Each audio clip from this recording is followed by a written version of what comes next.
Hey, we're back with the Buran series. Finally, after 3.5 months, I got the decals, tile decals from Begemot in Russia. Um, they arrived a few days ago and took I ordered them in early April and they came in mid-July thanks to the COVID-19 mess with international transportation. No sign of anagram replacement parts, but I've got the decal. So what you get is it's on 3 pieces, and it's kind of odd because it's sort of partial pieces of paper. So here's what you get. You get the sheet here, and another sheet,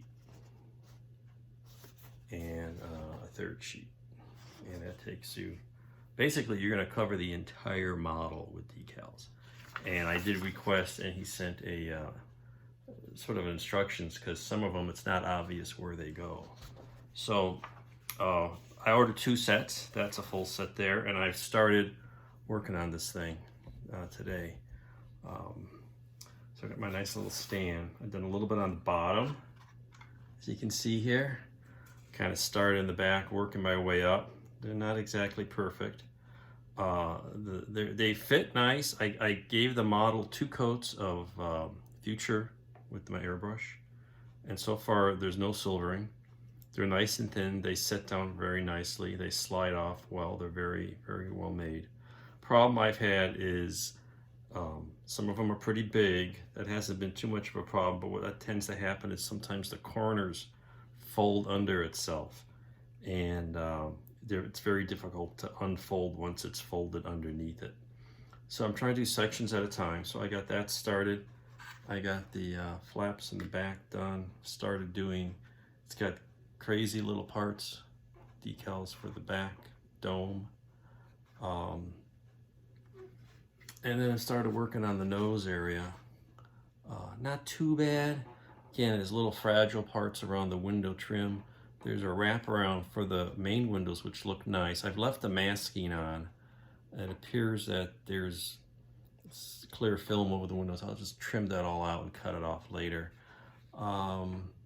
There was a larger piece, and I've started cutting them in smaller sections to do this front, just because of all the curves and difficulty getting that on.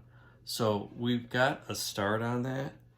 I've also started the payload bay doors, kind of doing alternating pieces, and that actually fits very cleanly on here.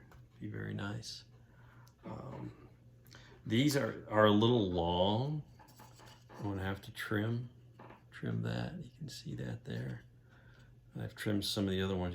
They just run a little bit long this way, and even over the edge this way.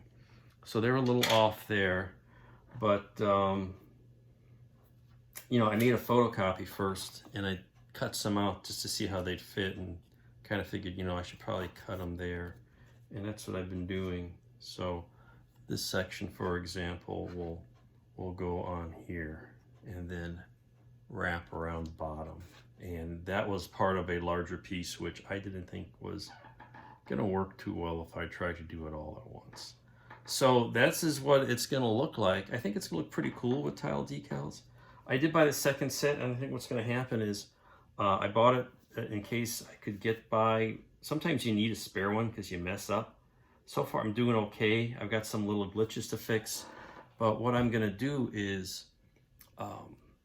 use the second one on the resin kit of just the orbiter from Row Models, and I checked the size on there, and the Row Models is a little smaller in a few areas, and so if I trim off some of the excess, I should have enough to patch up anything on this one. So I get as far as I can with this, then go do the Row Models, and then come back with some of the scraps and patch up anything on here. Then I'll have them both done, because the Row Models is nice, but it's pretty plain all by itself. This one's got all the payload bay and a little more detail to it, because it is injection molded. So I think these will really dress up the Row Models kit as well. So that's where we are.